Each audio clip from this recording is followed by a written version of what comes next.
Hello and welcome to Saturday Live. Only 2 sleeps until Christmas, and this morning we're celebrating the festive weekend with the creative polymath Mark Gatiss, actor, writer, director, producer, funny man and excellent purveyor of Crimbo ghost stories. He's come all the way from the Outer Hebrides and has filled the studio with the smell of baked Christmas goods and whipcool.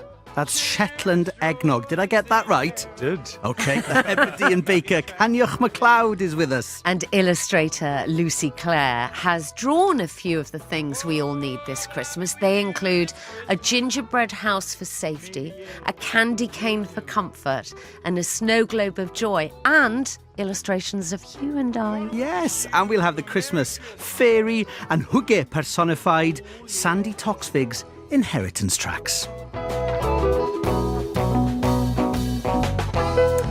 A big welcome to you listening, and hello to all our guests in the studio. Caniwch MacLeod and Lucy Clare are here with us in Cardiff. Mark Gatiss is in our London studio. And we will have a beautiful end to the show today as Cor Ekefin, the Sublime Choir, will be carolling us up to 10 o'clock. Borida! Borida! Mark, we are going to be talking about your ghost story Christmas tradition in a moment. But do you and your family, your partner, do you have another quirky tradition at this time of year? Don't know if we do anymore. Like, some traditions fade away, don't they? I mean, I had loads as a kid. The thing I think is weirdly persistent for me about Christmas is the way that television assumes a sort of festive bent. Even when you don't think it has one. There's something weirdly Christmassy about watching documentaries about railways and things like that. And I always associate with getting up too early and watching whatever's on. And last Christmas, I gave you my heart. I went to number one. Yes. Last Christmas, I watched a documentary about the assassination of Abraham Lincoln, which was absolutely fascinating and weirdly felt quite Christmassy. Do you know what I mean? No, I actually don't, Mark. I think you're very dark. No, there's something about History Channel at Christmas which feels somehow right. Okay. Yeah, I'm with you on that. What about you, Caniwch? Any quirky family traditions, maybe in the Outer Hebrides, possibly? Oh my goodness, do we have quirky traditions in the Hebrides? Give us a top 10. Top 10. Well, I suppose for us they start on the winter solstice. We have a thing called Eiche na Shack Superen. You probably know it's quite dark up north. You know, we only have about 3-4 hours of daylight. And so we have a thing on the winter solstice where it's called the Night of the Seven Suppers, because it's dark for so long. They say that we can eat 7 different dinners in the dark. Wow. So we really do start the celebrations then. But for us, the celebrations head all the way through to, of course, Hogmanay, as we call it, Eiche Chalin, in Gaelic. And so it's a real couple of weeks of celebrations. Can we just really briefly tell people listening how you got to Cardiff? Because the travel is extraordinary, and I think people should know your dedication to Radio 4. You know, remember that song, I just came down from the Isle of Skye, I'm no very big and I'm awful shy. It's a wee bit like that. But yes, there were canoes, there were ferries, there was driving, there was buses, there was trains. I think it took just over 19 hours in total. Caniwch. But it's all worth it to see you wonderful folk. Well, we feel the same. Lucy, I know you came here on a sleigh. You've already established that. Do you have any quirky family Christmas traditions? Honestly, it's just pure carnage at Christmas in our house. And I think that's actually quite usual for people's Christmases, but utter chaos from start to finish. And when we make it through to the end, we're like, oh, we did it. But love all of it. Very nice. If you've got a story about a Christmas tradition that you do on your own or with your family, or you'd like to get in touch with us this morning, we'd love to hear from you. Our email is saturdaylive@bbc.co.uk. You can text us on 84844, text charged at standard message rate. Check with your network provider for those rates, and keep in touch with us on social media. The hashtag is BBC Saturday Live. Mark Gatiss seems to do everything in his creative multi-hyphenate description list very, very well. Actor, comedian, screenwriter, director, producer, novelist. He was one of the 4 creators who changed the landscape of British TV comedy with The League of Gentlemen. He's written and acted in the TV series Doctor Who, Sherlock, Dracula. He's been in Game of Thrones and the latest Mission Impossible movie. And he's currently treading the boards, playing the late great John Gielgud in Jack Thorne's play The Motive and the Cue. Yet, he's still found the time to continue what's become a festive BBC tradition, bringing Christmas fear, not cheer, to our televisions with a ghost story for Christmas. This year, he's adapted the Arthur Conan Doyle short story Lot Number 249. Is it 249 or 249? 249. Thank you. I'm saying that. So, Mark, before we touch upon that, where does your fascination for ghosts actually come from? Well, it's like all good things. It's old. I've always been like that. I mean, my mum used to say I was morbid, and I've always had a morbid curiosity for horror stories and things like that. But particularly ghosts, I've always loved them. I had loads of collections as a kid, lots of anthologies. In fact, this story was in one of them when I was a child.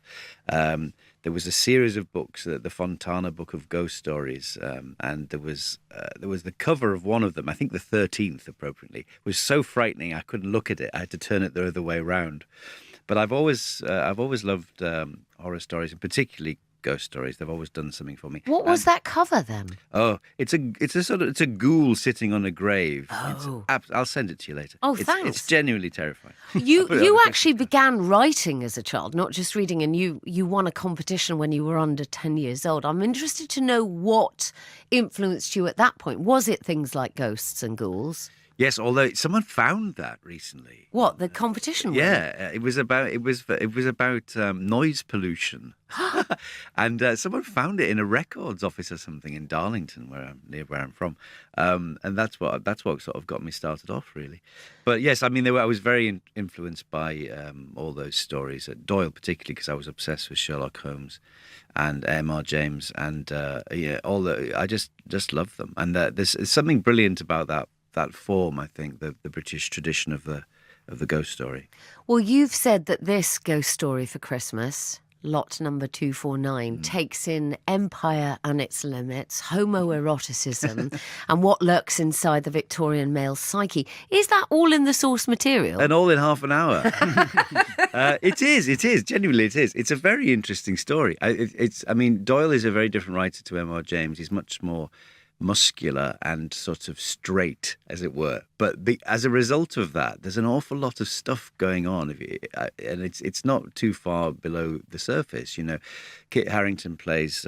He's called Abercrombie Smith. He's a very square-jawed sort of Victorian student, and up against Edward Bellingham, who is played by the fantastically vulpine Freddie Fox, and Freddie is a sort of necromancer, but he represents an awful lot of dark things which are also strangely attractive.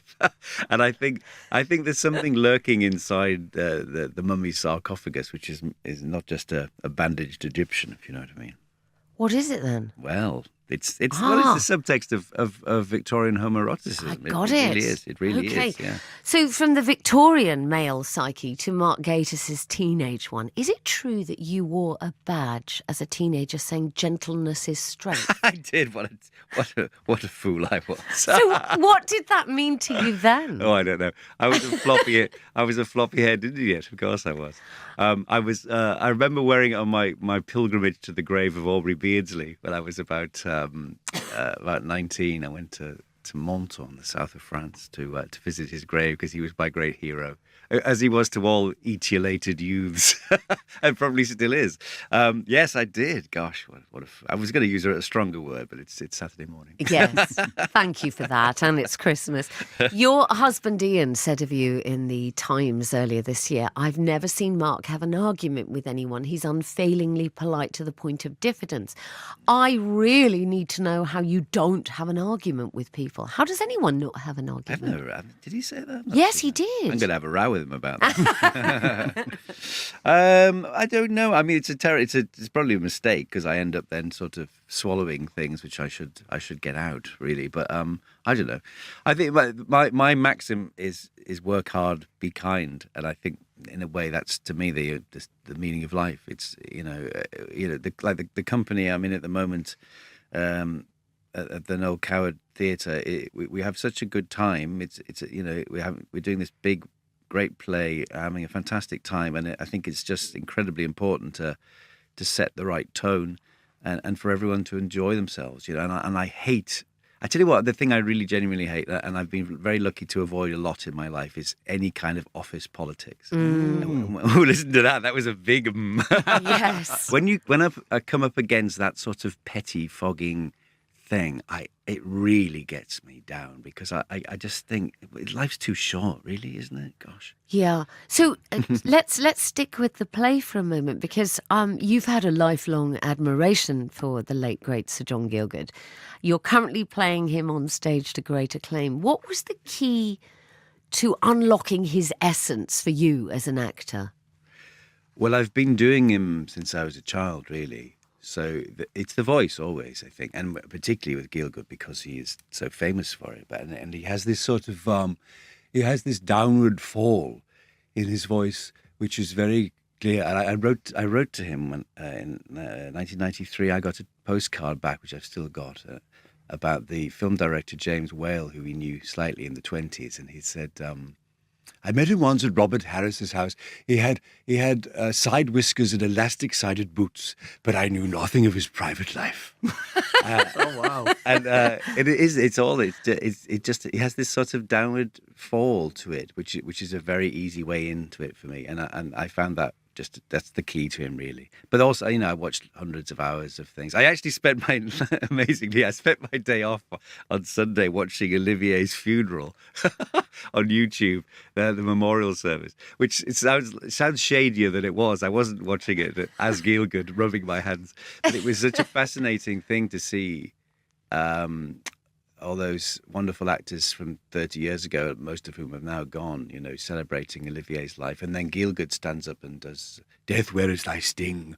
And it was very moving, actually, very beautiful. They all look so delicate, like sort of medieval saints by that time. Wow, medieval saints. You've also been working with your husband, Ian Hallard, on The Way Old Friends Do. He wrote the play, you directed it. And I know that this is a common question about couples working together, but, two actor-writers in a relationship could be competitive. Yours doesn't seem to be. Is that something that you've ever needed to work on, though? Well, it's an unusual situation. We've done it a couple of times before, actually. Not. I think we're the first married gay couple to appear in the West End together. So we did The Boys in the Band together a few years ago. No, I mean the truth is, I know it's an obvious question to have to ask because you want to see if there's conflict, but we do actually get on.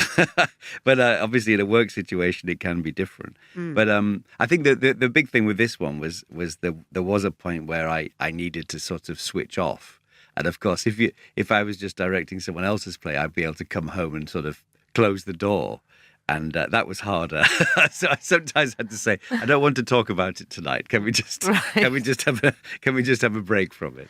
And am I right that you did a film in the Outer Hebrides? Was it I did, yes. The Road Dance? Road Dance, yes. I had a wonderful time. Well, that's what I was going to ask you, Absolutely. obviously, because Caniac's come all Yes. the way for us. I mean, what did you experience there? What did you take away from the Outer Hebrides? And don't say sea kelp.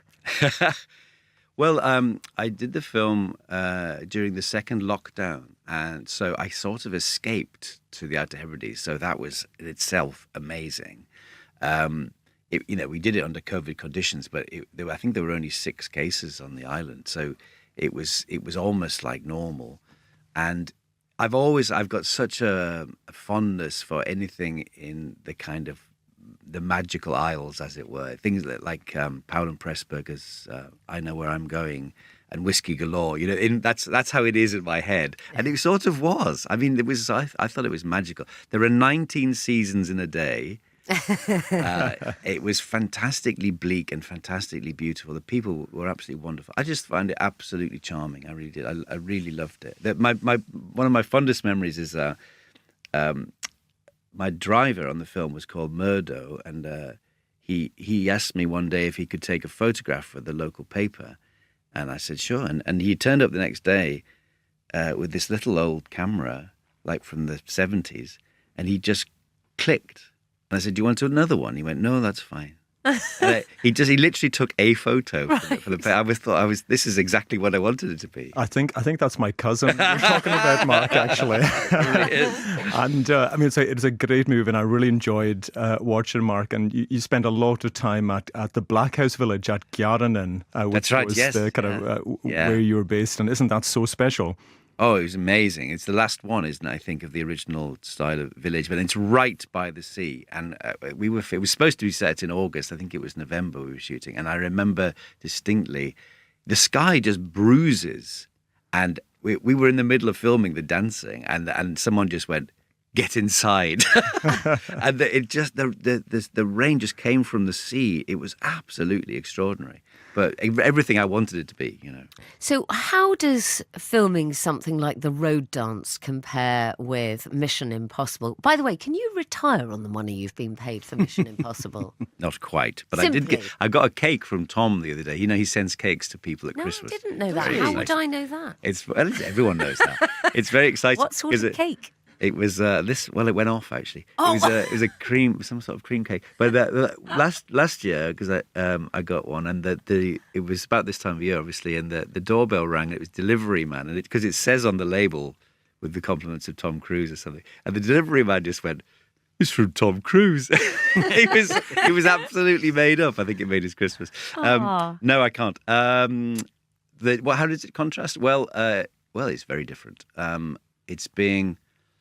It's being part of an enormous machine, I suppose. That's the thing, and it was terrifying, but really lovely. I have to say, I'm in the second part of this 2-part one, 7 and 8, and that's out next year, I think. And it was, you're aware of the scale of the thing, but at the same time, they're all incredibly approachable and funny, and so you stop thinking of it as being this enormous franchise and just get on with it and have a great time. And Tom Cruise is there constantly. He's there all the time, so often that you forget it's him. And then, you know, the funniest thing was, genuinely, last summer we were filming the second part, and Tom turned 60 while we were filming, and we were filming in this huge set, and we were all led down quietly at lunchtime to wish him happy birthday, and then he was brought down in the darkness, and then all the lights came on, and balloons dropped from the ceiling, and Angela Bassett came out and sang, "Happy birthday to you." Gosh. And there was this lovely young actor called Peter. It was his first job playing a Marine.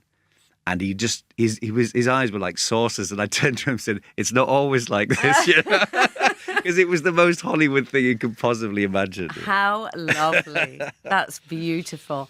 Mark Gatiss, thank you so much. You're staying with us for the rest of the show. I am. Tomorrow, Christmas Eve on BBC 2 at 10 p.m, you can see A Ghost Story for Christmas, Lot 249. And Mark's on stage playing John Gielgud in The Motive and the Queue at the Noel Coward Theatre until March next year.